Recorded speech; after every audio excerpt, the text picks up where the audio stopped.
How to go from 25% body fat down to 10% body fat in a span of 14 weeks. Let's go. So this was our Gorilla Platoon member Chris, who just finished and actually peeled off 14 kgs of body fat during this process. I'll speak to you. The training split we ran, the meal plan we ran, cardio, when we made changes to get the result that we did, like this, where obviously started out pretty nice derby there, to the point there where we've got the six-pack protruding through, very lean across the intercostals, better shape of delts, chest, and also the arms. So overall, a nice body recomp. This is the art of what we do on this channel. If you're new to the channel, welcome. My name is Tom Sergi. I run the Gorilla Platoon, which is an online physique transformation like this, where we get results like really the one we're going to speak about today each and every week, and then we just chat about them online so you can apply them to your own life. So this was a transformation we went on. Started at 92 kgs and got down to 78. Obviously started out pretty high body fat, but actually an okay base. Like, you can look at his tattoo on his chest. This guy used to be a British paratrooper, so has a decent foundation of general fitness. Just needed to get a grip of really his diet, his training, and most importantly, his routine. A lot of you don't look the way you don't want to because of the way you actually just live a 24-hour period. If I was to set up a camera and just watch you for 24 hours, it's like, no fucking wonder you're not in shape. Like, you probably get up late. When you do get up, you eat like rough food that's just got low nutrients. You slam a load of coffee back before having any water. You don't exercise consistently, and if you do, you don't train to failure, and if you do, you don't lift with good eccentric loading, with full range of motion, you know, all the stuff you should actually be doing to get in great shape. And it's like, a lot of people think they're doing this stuff right. I get a lot of people like this, ex or serving military, and a lot of them have good foundations, but are not doing all the things right they should do, because when they do, we get results like this, we can get them pretty quick. So it should actually... this should give you an exciting lease of life. If you look something similar to this, it actually shouldn't be that big of a job to get in very, very good shape. So let's break away from this and go into how we actually got the results. So 14 weeks, we started off 92. To be fair, by the time we got down and past week one, we were already down to 90. So we can see we start to peel off pretty quick. We started on 2,300 calories. I'll show you what the meal plan looked like so you can apply that. And then 10,000 steps with 20 minutes of formal cardio. So straight away on the money, we're getting output high. We're getting you moving a good amount. We're getting you doing your cardio at a formal amount. And then we're eating an okay amount of food. Let's show you the exact meal plan. So this is generally the meal plan we'll run for people. Obviously, this was like 50 calories less than this starting point. Macro breakdown, something similar to this: 172 protein, carbs just under 300, fats fairly high at 56.8, and fiber nice and high as well at 49. There are a few factors you want to bear in mind when you go into a dieting phase. Number one, your protein wants to be a solid amount. Why? You need it for recovery, but you also need it to keep you satiated and to keep you full. Next, I always pay attention to this here, fiber. I actually start with pretty high fiber diets, for the reason being, it will make you feel like you're eating a lot of food. The volume of the food is high, and most importantly, the nutrient density of the food is high. Fiber comes under the category of carbohydrates. Carbohydrates also want to be pretty high, and I generally operate off this split. 50% of the diet is carbs, 30% of the diet is protein, 20% of the diet is fat, give or take, obviously, a percentage point, and then fiber kind of sits on its own outside of that. So as we break down into the meal plan, I generally think most people are going to be able to eat this level of a meal plan. This is what we tend to eat: 4 whole eggs, good cholesterol, good fucking healthy fats, and you can hard boil them so their texture is thicker and easier to eat. Now, alone, we want to keep the protein nice and high for meal one, so I am going to add some egg whites. You might not need that, depends on your protein target, but this will allow us to get that protein amount up. 80 grams of oatmeal with 150 grams of berries, ideally berries in the morning. You don't need something like a banana that early. Berries is better, good antioxidants. They are a little bit expensive, but just look at this as more of an investment in you and your health, rather than the fact that you're having to pay £9 a bag of berries, which is what it is basically across the world. I know this because I have to fucking pay it, but in the UK it's like £3, so it's not as bad. So this is meal one. Now, in the event you need to move when you're on the move with this, you might just want to swap this for a peanut butter and some protein powder instead. And the downside is, like, generally speaking, unless you're getting like the really good stuff with peanut butter, it's full of fucking seed oils. And the downside with protein is it's great, but it doesn't want to really be a staple. It's like a supplement along with other good foods. Next meal two, is the nice and basic holy grail: chicken breast. That could be swapped for turkey, tuna, or whitefish. Vegetables, when you're breaking down your veg, you want to break this 100 grams down into 50. So you're going to go 50 grams of this is going to be some form of leafy green with the most nutrients: spinach, broccoli, or kale. That's going to make up 50% or 50 grams of that 100. The rest can be made as more water-based food types. So this is your tomatoes, cucumbers, red onions, because all this is going to add more volume to that meal as well. And then you're going to roll with a white or a sweet potato. Again, plenty of nutrients, plenty of fiber, great carb option. Better than rice, not for the sense of digestion, natural carb just in the muscle, but better for nutrients that you're going to get out of that. And realistically, if you're in a deficit, you need as much nutrients per calorie as you can possibly get, so that for all the benefits, obviously, like your general health, your cognitive function, your recovery, your performance in the gym, all of that's going to be better if you're getting more nutrients out of a certain amount of calorie intake. This is why if it fits your macros is a really poor approach, because of the low quality of nutrients you get. Like, you need max nutrients per what comes into this calorie amount. This is why calorie is not a calorie and a macro is not a macro. In your pre-gym, that really you've got two options, but this depends on the digestion time between eating it and needing to train. So if you need to train quite quick, option two will be a better option. 1 apple, 1 banana, 50 grams of berries, 20 minutes, that's going to be digested. However, if you got closer towards like 50 minutes to an hour, you could get something a bit more stodgy in there. Oats of 50 grams, 20 grams of raisins. This is the time I will actually add a shake just so you get some protein in as soon as you finish the workout. But honestly, it's not essential. Like, don't burn your head about the anabolic window. I need to get this in. Like, hit this across 24 hours first, then worry about dividing it up equally throughout the day.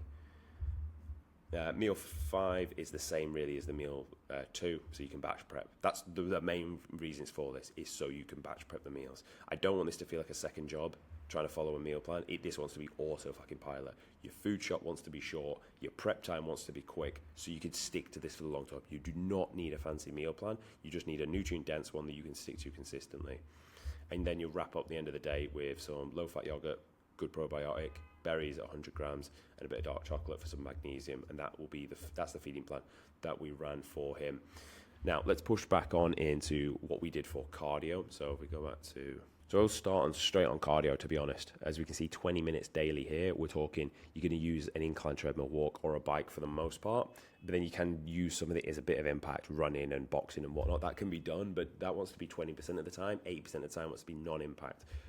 The only reason for this is we don't need to accumulate a shit ton of fatigue. I want you to be able to do this daily so you can keep the deficit going without having to burn through and really like cook yourself off so you can't keep doing this.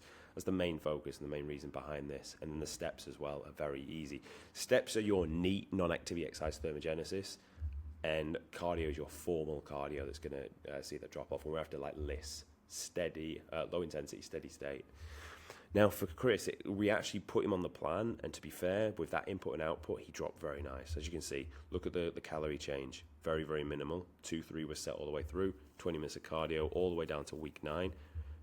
Drop, perfect. And again, a lot of you actually put yourself on the right plan, stick to it for long enough, this is going to be the result. People think that fat loss needs to be this crazy hard thing. It really doesn't need to be. But what you need to be is consistent at this to actually achieve that result. Here we made a change after week 12, and again, and then again, bang, bang, bang. And this was really, the only reason I did this, he needed to be done for a certain date quicker than I would have initially mapped out for him, because he was going to an event. So I was like, cool, let's push you hard, let's get you over the line. 30 minutes, 40 minutes, bang, and we got the job done. And honestly, it can really be as simple as that. But if I was to give you the best piece of advice, like they're all the tactics I've given you, the reason we get results like this is because I get you living like an athlete. Living, breathing, thinking like you already are an athlete. So you'll record your training clips so that you can train like an athlete. So he actually trained on a 4-day training split. Well, let's just show you what that looks like. So the 4-day split we ran was this: full body push and full body pull. So the push will be pec deck, flat machine chest press, leg press, machine shoulder press, tricep push down, lateral raises, overhead cable, tricep extension.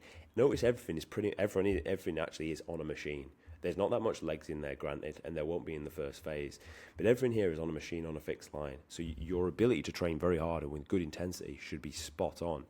When you are going for a phase like this, your first focus is actually your ability to execute correctly. This is your ability to lift slow. You've got the weight at the top, you come down 3, 2, 1, you pause, then you drive back up. Lift deliberately, lift slow, lift with intent. Lift all the way down, lift with a full range of motion. Actually think about bringing your bicep to your pec to train your chest. Think about bringing the origin, the insertion of the muscle together, and then training all the way to failure.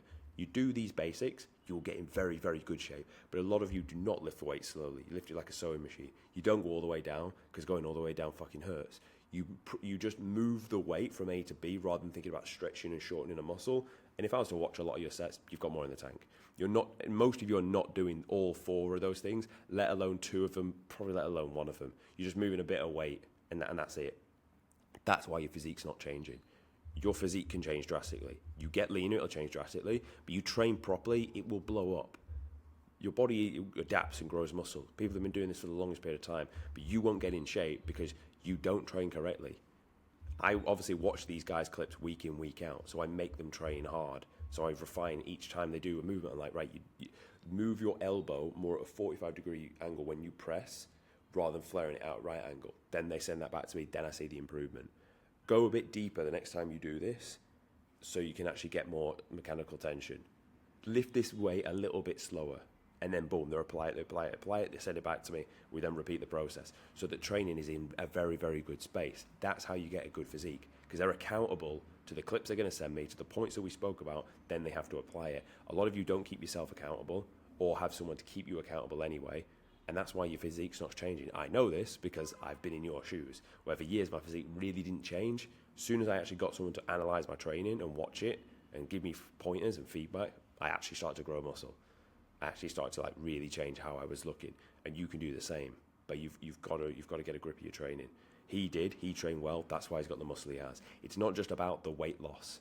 Like the weight loss is needed, of course it's needed. You've got to get lean. If you start out with that, you've got to get fucking lean, 100%. But there's a difference between just getting lean, and there's a difference between getting lean and looking fucking jacked at the end. This is body recomp. Do not settle for straight up fat loss if you look something like this or anything similar to the images you can see above. You need a recomp. You need to be building and developing muscle tissue. You can still do that whilst in a deficit. Here's the evidence to showcase that. A lot of you think it's not possible to build muscle whilst you're in a cut. It is, as long as you time your meals correctly around the gym, and as long as you focus on getting stronger with good quality lifting, you will grow some muscle. You really, really will. Here's the evidence to showcase that. Sure, he got leaner, so muscle looks bigger when it's leaner. I'll never blag you and say that's not true. It absolutely is. You look bigger when you're leaner. He is 14 kilos lighter, but looks like he added at least 3 kilo muscle. So that is an important factor to understand. You've got to be training hard. You've got to be training properly over the long term. But the main reason is you've got to see yourself like an athlete. The moment you change your paradigm to thinking, I am fucking Joe Blogs, looks like this, average guy, getting in shape sounds kind of cool, but it's not really for me. As soon as you change how you see yourself from this over to a person that is an actual athlete with a fucking triangle looking back, thick ass arms, and of course we don't skip leg day, so big boy fucking legs.